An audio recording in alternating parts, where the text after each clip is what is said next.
Dear students, మరి ఈ వీడియోలో డైమెన్షనింగ్ ప్రాక్టీస్ నుంచి తర్వాత క్వశ్చన్ అండి. So one of the toughest question మనకి ఈ మెథడ్లో కొద్దికి ప్యారలల్ అలైన్డ్ చేయమన్నాడు అనమాట. సో ప్యారలల్ అలైన్డ్ చేయమని లెంత్ ఎంత ఇచ్చాడంటే 70 mm ఇచ్చాడు, హైట్ వచ్చేటోడికి 55 mm ఇచ్చాడు. సో ఇక్కడ మనకి 10 mm, తర్వాత 10 mm, ఇక్కడ నుంచి 10 mm అండి. ఆ తర్వాత ఈ లెంత్ ఇచ్చాడు. సో ఓవరాల్గా 30 పోతే ఇంకా రిమైనింగ్ 45 ఉంటుంది. 45లో ఇక్కడ 15 mm రేడియస్ ఉంది కాబట్టి రిమైనింగ్ 30 mm ఉండే ఛాన్సెస్ ఉన్నాయి మనకి. సో టోటల్ హైట్ వచ్చేటోడికి 10 mm, 30 mm, 40 mm ఇచ్చాడు. సో ఈ విధంగా మనకు క్వశ్చన్ ఇచ్చాడు. ఇందులో ఇంకొకటి ఏంటంటే అండి, ఇక్కడ మనకి ఒక స్లాట్ కటింగ్ ఇచ్చాడు అనమాట. ఈ స్లాట్ ఎంత అంటే అండి 60 degreesతో కటింగ్ అనేది జరిగిందంట. ఆ తర్వాత నెక్స్ట్ మనకి ఇక్కడ పొజిషనింగ్ అనేది ఇవ్వలేదు కానండి, ఇక్కడ మనం పొజిషనింగ్ తీసుకుంటాము. ఎలా తీసుకుంటామంటే ఇక్కడ ఒక స్క్వేర్ అనేది ఫామ్ అవుతుంది. సో స్క్వేర్ ఫామ్ అవుతే ఇప్పుడు మనము స్కేల్ని తీసుకుంటాం. స్కేల్ తీసుకొచ్చి దీనికి ప్యారల్గా చూసుకుంటే ఇక్కడ ఎంత ఉందండి, కరెక్ట్గా ఇది 10 mm, ఇది 10లో సగం ఉంది కాబట్టి 15 mm. అంటే ఈ పాయింట్ నుంచి ఈ పాయింట్ వరకు 15 mm అయ్యే ఛాన్సెస్ ఉంది. ఇక్కడ మనకి స్క్వేర్ అనేది ఫామ్ అవుతుంది కాబట్టి ఇది 15 అయితే ఇక్కడ కూడా ఎంత ఫామ్ అయ్యే ఛాన్స్ ఉందంటే అండి 15 mm ఫామ్ అయ్యే ఛాన్సెస్ ఉన్నాయి. ఒక్కొక్కసారి ఇదే సర్కిల్ దీనికి నేరుగా ఉన్నట్టుగా ఇస్తాడు. సో అంటే ఇక్కడ నుంచి ఇక్కడ వరకు 20 mm లీవ్ చేసుకుంటాము, బాటమ్కి 15 mm అలా లీవ్ చేసుకుని డ్రా చేసుకుంటాం. కానీ మరి ఈ క్వశ్చన్ ఎలా ఇచ్చాడంటే అండి, ఇక్కడ ఒక స్క్వేర్ అనే షేప్ ఇచ్చాడు. స్క్వేర్ ఫామ్ చేయాలంటే మనకి ఇక్కడ నుంచి ఇక్కడ వరకు లెంత్ తెలిసిపోయిన ఛాన్సెస్ ఉన్నాయి. ఏంటి, ఇక్కడ 10 mm, 10లో ఇంకా సగం ఉంది కాబట్టి ఇక్కడ నుంచి ఇక్కడ వరకు 15 mm అయ్యే ఛాన్సెస్ ఉన్నాయి. సో ఇక్కడ 15 mm అయితే అంటే ఈ పోర్షన్ 15 mm అయితే ఇక్కడ నుంచి ఇక్కడ కూడా 15 mm అయ్యే ఛాన్సెస్ ఉన్నాయి. ఎలా చెప్పగలరు మీరు అని అంటే, ఇక్కడ మనకి ఏం ఫామ్ అవుతుందంటే ఒక స్క్వేర్ అనేది ఫామ్ అవుతుంది కాబట్టి ఇది 15 అయితే ఇది కూడా 15 అని నేను తీసుకున్నాను. సో ఈ విధంగా మనము ఈ క్వశ్చన్ డ్రా చేద్దాం. మరి ఎలా డ్రా చేయాలో చూద్దామండి. So first of all length వచ్చేటప్పటికి లెంత్ ఎంత అంటే అండి 70 mm ఇచ్చాడు. లెంత్ వచ్చేటప్పటికి ఎంత ఇచ్చాడండి 70 mm ఇచ్చాడు. హైట్ వచ్చేటప్పటికి 55. సో దాన్ని డ్రా చేద్దాము. మనము ముందుగా 70 mm తీసుకుందామండి. 70 mm తీసుకున్నాను. ఓకే, నెక్స్ట్ వన్ హైట్ వచ్చేటప్పటికి ఎంత ఇచ్చాడంటే అండి ఈ పాయింట్ నుంచి 55 mm ఇచ్చాడు. సో 55 కాబట్టి 55 mm మార్క్ చేసుకున్నాను. ఈ విధంగా 70, 55. అండ్ నెక్స్ట్ వన్ వచ్చేటప్పటికి ఓవరాల్గా ఇటువైపు హైట్ ఎంత ఇచ్చాడంటే అండి 10 mm, ఇక్కడ నుంచి ఇక్కడ వరకు 30 mm, 40 mm ఇచ్చాడు. సో 40 mm తోటి ఇక్కడ ఒక లైన్ డ్రా చేసుకుంటాను. ఓకే అండి, 40 mm తో లైన్ డ్రా చేసుకున్నాను. అప్పుడు మనకి ఇక్కడ ఇంకొక స్లాట్ ఇచ్చాడండి. ఎంత, ఇటువైపు 10 mm, ప్యారల్గా రావడానికి ఇటువైపు కూడా 10 mm పెట్టుకోండి. ఎలా పెడతారు, సో ఈ పాయింట్ నుంచి 10 mm మార్క్ చేసుకుంటాము. ఈ పాయింట్ నుంచి 10 mm మార్క్ చేసుకుంటాము. నెక్స్ట్ వన్ ఈ పాయింట్ నుంచి కూడా 10 mm మార్క్ చేసుకుని ఓవరాల్గా ఏం చేస్తామంటే అండి ఇక్కడ ఒక రెక్టాంగిల్ బాక్స్ 10 x 70తో ఒక రెక్టాంగిల్ బాక్స్ డ్రా చేసాము. నెక్స్ట్ వన్ వచ్చేటప్పటికి 30 రేడియస్ ఇచ్చాడండి. సో అక్కడ రేడియస్ వచ్చేటప్పటికి 15 mm రేడియస్ ఇచ్చాడు. సారీ 30 కాదు, 15 mm రేడియస్ ఇచ్చాడండి. 15 mm రేడియస్ అంటే ఈ పాయింట్ నుంచి ఈ పాయింట్ వరకు 15, ఈ పాయింట్ నుంచి ఈ పాయింట్ వరకు 15 డ్రా చేసుకుంది లైట్గా. సో మనము స్కేల్ ఇలా మూవ్ చేసుకుంటూ ఈ పాయింట్ నుంచి ఈ పాయింట్ వరకు 15 mm, నెక్స్ట్ వన్ ఇక్కడ నుంచి ఇక్కడ వరకు 15 mm మనం మార్క్ చేసుకుంటాం, లైట్గా మార్క్ చేసుకుంటాము. మార్క్ చేసుకున్న తర్వాత ఇప్పుడు ఏం చేస్తామంటే అండి ఈ డిస్టెన్స్ ఏది తీసుకున్నా పర్వాలేదు 15 తీసుకుని ఒక ఆర్క్ అనేది మనం డ్రా చేసుకుంటాం అనమాట. కాంపస్ తోటి ఒక ఆర్క్ డ్రా చేసుకుంటాం. ఆల్రెడీ 15 mm మార్క్ చేసాం కదండి, ఇదిగోండి 15 mm మార్క్ చేసాం మనం. 15 mm తీసుకున్నాను. ఈ 15 mm తోటి ఏం చేస్తానంటే అండి ఒక ఆర్క్ ఈ విధంగా డ్రా చేస్తున్నాను. సో ఇలా డ్రా చేసాను అనమాట అండి. ఓకే అండి, 15 mm అనేది నేను ఈ విధంగా డ్రా చేశాను. ఆ తర్వాత ఇప్పుడు ఏం చేయాలంటే అండి మనకి ఇక్కడ ఒక 10 mm డిస్టెన్స్ ఇచ్చాడండి. 10 mm డిస్టెన్స్ ఇచ్చాడు. తర్వాత మరలా అగైన్ 10 mm లీవ్ చేసుకోమన్నాడు. మీరు ఇక్కడ చూసుకున్నట్లయితే ఇక్కడ 10 mm అంటే ఇక్కడ 10 mm 20 mm ఉంది. సో 20 mm ఉందంటే ఇక్కడ ఒక ఈక్విలేటరల్ ట్రయాంగిల్ ఫామ్ అయ్యేలా కనబడుతుంది చూడండి. అంటే ఈక్విలేటరల్ ట్రయాంగిల్ ఒక దగ్గర 60 అయితే ఇక్కడ కూడా 60 అయ్యే ఛాన్స్ ఉంది, ఇక్కడ కూడా 60 అయ్యే ఛాన్స్ ఉంది. సో ఆ విధంగా కూడా మనం పెట్టుకోవచ్చు అనమాట అండి. సో ఎలా మెన్షన్ చేయాలో చూడండి. ఫస్ట్ ఆఫ్ ఆల్ ఏం చేస్తామంటే ఇక్కడ నుంచి 10 mm ఉన్నాడు కాబట్టి 70 నుంచి 60 వరకు డ్రా చేసుకుంటే ఎంత అండి 10 mm. 10 mm డ్రా చేశాను. ఇప్పుడు ప్రొట్రాక్టర్ తీసుకుని మనము సో ప్రొట్రాక్టర్ ప్లేస్ చేసి ప్రొట్రాక్టర్లో ఎంత పెట్టాలంటే అండి 60 degrees పెట్టాలి. 60 degrees చూడండి, నేను ప్రొట్రాక్టర్ చేసేసి పెడతాను. సో ప్రొట్రాక్టర్ మీరు ఎప్పుడు ఫిక్స్ చేసుకున్నా సరే కరెక్ట్గా ఫిక్స్ చేసుకుంటే ఈ లైన్ అనేది జీరోకి కోయిన్సైడ్ అవుద్దండి. కోయిన్సైడ్ అయిన తర్వాత ఇక్కడ 1 లైన్ వచ్చేటప్పటికి 2 డిగ్రీస్ కింద సమానం అనమాట. ఇప్పుడు 60 డిగ్రీస్ పెట్టాలంటే నేను ఈ విధంగా సెట్ చేసుకుని 30కి పెట్టాను చూడండి. ఎగ్జాక్ట్‌గా ఈ పాయింట్ ఏదైతే ఉందో ఈ పాయింట్ అనే దాన్ని నేను 30కి పెట్టాను. సో 30కి పెట్టిన తర్వాత ఇప్పుడు నాకు ఇక్కడ యాంగిల్ ఎంత ఉంటుందంటే అండి 60 డిగ్రీస్ ఉంటుందన్నమాట. ఎంత ఉంటుందండి? 60 డిగ్రీస్ ఉంటుంది. So 60 degrees. ఇప్పుడు ఏం చేస్తామంటే అండి మనం ఎప్పుడైతే ఈ జీరో లైన్ని 30కి కోయిన్సైడ్ చేసుకుంటామో కోయిన్సైడ్ చేసుకుని మనము ఒక లైన్ డ్రా చేసామనుకోండి. ఈ లైన్ ఎంత ఉంటుందంటే అండి 60 డిగ్రీస్ ఉంటుందన్నమాట. అంటే మనకి డ్రాఫ్టర్లో ఉన్న ఈ ప్రొట్రాక్టర్లో ఈచ్ వన్ వచ్చేటప్పటికి ఈచ్ వన్ లైన్ వచ్చేటప్పటికి ఎంత అంటే అండి 2 డిగ్రీస్ కింద మనకి సమానం అనమాట. సో ఇప్పుడు మనం ఏం చేసాము 60 డిగ్రీస్ డ్రా చేసాము. మరలా ఇక్కడ మనకి ఏమని ఇచ్చాడండి ఇక్కడ నుంచి ఇక్కడ వరకు 10 mm, ఇక్కడ నుంచి ఇక్కడ వరకు కూడా సేమ్ డిస్టెన్స్ 10 mm కాబట్టి 20 mm తో ఒక డమ్మీ లైన్ డ్రా చేస్తున్నాను ఈ విధంగా 20 mm తో. సో 30 దగ్గర పెట్టుకుని 10 20 mm తో ఒక డమ్మీ లైన్ డ్రా చేశాను ఈ విధంగా. డ్రా చేసి మరలా అగైన్ ప్రొట్రాక్టర్ నేను ఈ విధంగా ప్లేస్ చేసుకుని ఇటువైపు డ్రా చేశాను అనుకోండి. అది కూడా ఎంత ఉంటుందంటే అండి 60 డిగ్రీస్ ఉంటుంది అనమాట. 30 దగ్గర పెట్టుకుని డ్రా చేస్తే మనకి 60 డిగ్రీస్ ఉంటుంది. ఎందుకంటే మనకి ఈ స్కేల్లోకి వచ్చేటప్పటికి ఈచ్ లైన్ వచ్చేటప్పటికి 2 డిగ్రీస్తో సమానమైంది. సో మనం ఈ విధంగా ప్లేస్ చేసుకుని ఇక్కడ ఏం చేసాను చూడండి. జీరో లైన్ ఏదైతే ఉందో ఈ లైన్ ఏదైతే ఉందో ఈ లైన్ 30కి పెట్టాను. 30కి పెట్టంటే నియర్లీ అది ఎంత అంటే అండి 60 డిగ్రీస్తో సమానము. 60 డిగ్రీస్తో సమానం కాబట్టి ఒక లైన్ డమ్మీ లైన్ డ్రా చేసాను. సో రెండు ఎక్కడైతే మీట్ అయినాయో చూడండి, ఒక చోట మీట్ అయినాయి. ఎక్కడైతే మీట్ అయినాయో ఇప్పుడు ఏం చేస్తామంటే అండి మనము ఈ రెండింటిని కూడా జాయిన్ చేసుకుంటాం అనమాట. ఈ విధంగా జాయిన్ చేసుకుంటాం. సో మనం ఈ విధంగా జాయిన్ చేసుకుంటామండి. జాయిన్ చేసుకున్న తర్వాత డార్క్ చేసుకుంటాము. ఈ ఏరియా డార్క్ చేసుకుంటాము. నెక్స్ట్ ఉన్నప్పటికి ఈ ఏరియా కూడా ఏం చేస్తామంటే అండి డార్క్ చేసుకుంటాం. ఓకే, ఇక్కడ కూడా డార్క్ చేసుకుంటాము. డార్క్ చేసుకున్న తర్వాత దీన్ని ఏం చేస్తామంటే అండి రఫ్ చేసుకుంటాం. సో ఈ విధంగా మనం ఇక్కడ చూసుకుంటే ఎంత వస్తుంది అంటే ఎగ్జాక్ట్గా 25 వస్తుంది. సో 25 mm అలా సరిపోతుంది అనమాట. సో ఈ విధంగా డ్రా చేసుకోవాలి.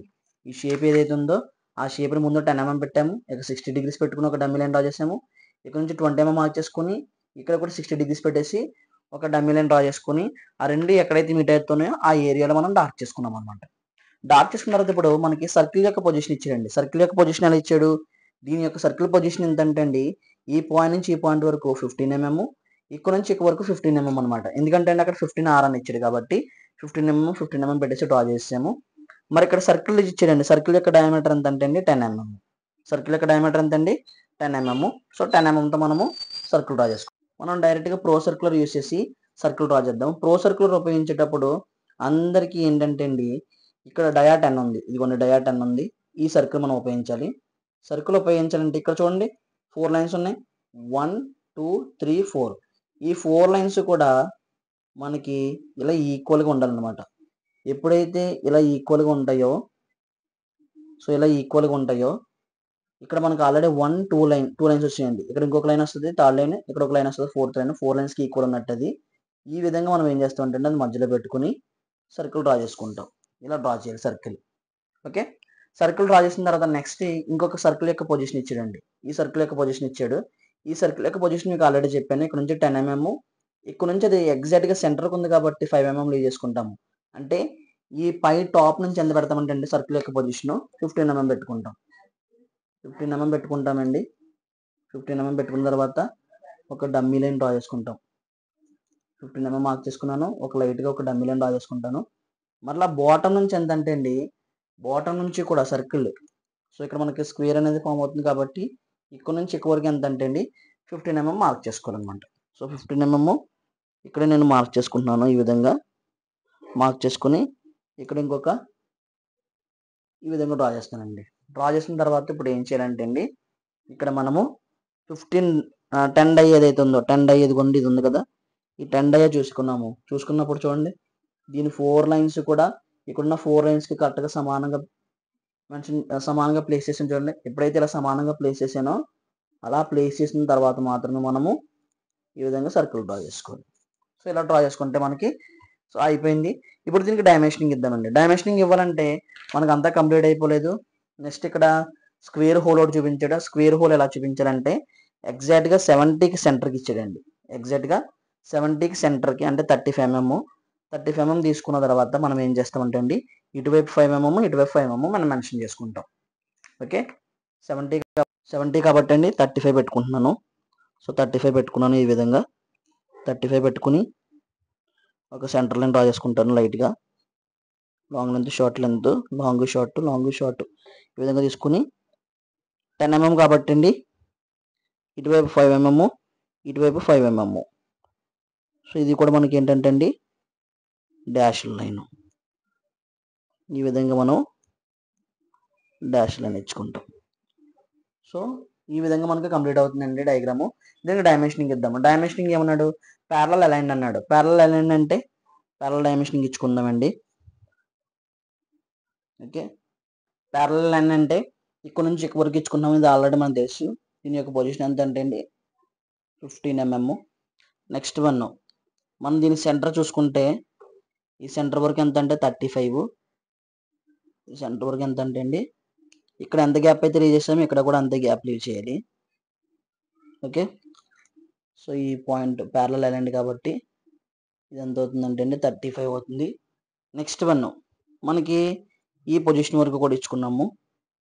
ఎందుకంటే ఈ సర్కిల్ యొక్క పొజిషన్ మనకు తెలియాలి కాబట్టి ఈ సర్కిల్ యొక్క పొజిషన్ చూసుకుంటే ఎప్పుడు కూడా ఒక ఎక్స్టెన్షన్ లైన్ ఇంకొక ఎక్స్టెన్షన్ లైన్ రెండు క్రాస్ అవ్వకూడదండి. ఒక ఎక్స్టెన్షన్ లైన్ ఇంకొక ఎక్స్టెన్షన్ లైన్ క్రాస్ అవ్వకూడదు కాబట్టి దీన్ని రఫ్ చేసుకుందాం, చిన్నగా రఫ్ చేసుకుందాం. సో ఇక్కడ కూడా మనం గ్యాప్ ఇచ్చుకుందాం. ఇది ఎంత అంటే అండి 55. సో ఓవరాల్గా ఇక్కడ నుంచి ఇక్కడ వరకు ఎంత అంటే 55 ఇచ్చుకుంటాము ప్యారలల్ అలైన్డ్ కాబట్టి. నెక్స్ట్ వన్ అండ్ ఫైనల్గా లాస్ట్లో మనకి ఇక్కడ ఇచ్చాడు. ఇది ఎంత అంటే అండి 70 mm. సో 70 mm మార్క్ చేసుకుంటాం.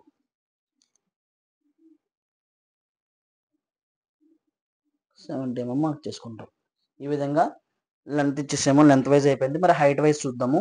హైట్ వైజ్ వచ్చేటప్పటికి సో ఇక్కడ నుంచి ఇక్కడ వరకు ఎంత అంటే అండి ఇది 10 mm. సో ఇక్కడ 25 mm. ఇది ఈ పాయింట్ వరకు ఎంత అంటే అండి ఇది 25 mm.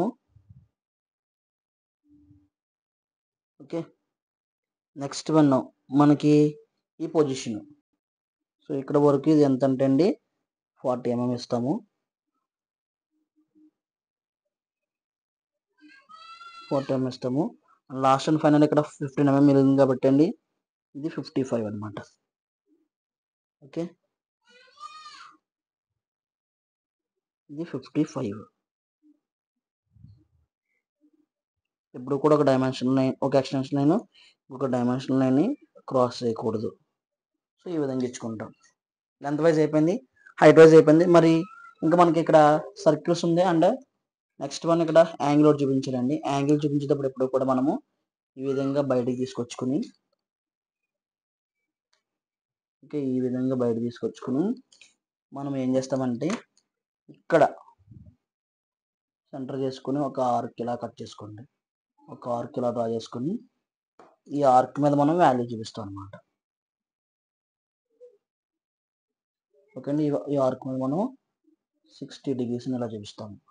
ఓకే, నెక్స్ట్ వన్ వచ్చేటప్పటికి డయామీటర్ చూపించాలండి. డయామీటర్ మనకి రెండు ఒక డయామీటర్ ఈ రేడియస్ ఒకటి చూపించాలి. ఓకే, ఈ రేడియస్ బయట తీసుకెళ్తున్నాను.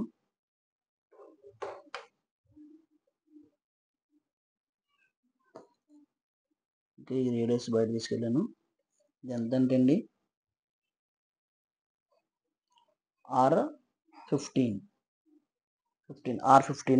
అండ్ నెక్స్ట్ ఉన్నప్పటికి సర్కిల్ యొక్క డయామీటర్ ఇద్దాము. సో సర్కిల్ యొక్క డయామీటర్ చూపించాలంటే మనం ఇక్కడ చూపించేద్దామండి. ఇంకా ఇక్కడ సర్కిల్ యొక్క డయామీటర్ మనం ఏం చేద్దామంటే అండి ఈ విధంగా ప్యారల్గా తీసుకొచ్చుకొని ఇక్కడ మెన్షన్ చేసుకోవచ్చు.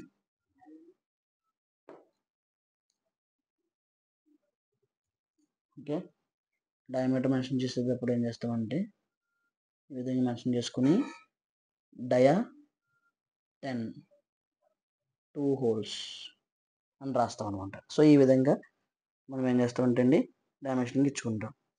ఓకే, సో ఇదేంటి మనకి వాడు అడిగిన ప్యారలల్ అలైన్డ్ మెథడ్.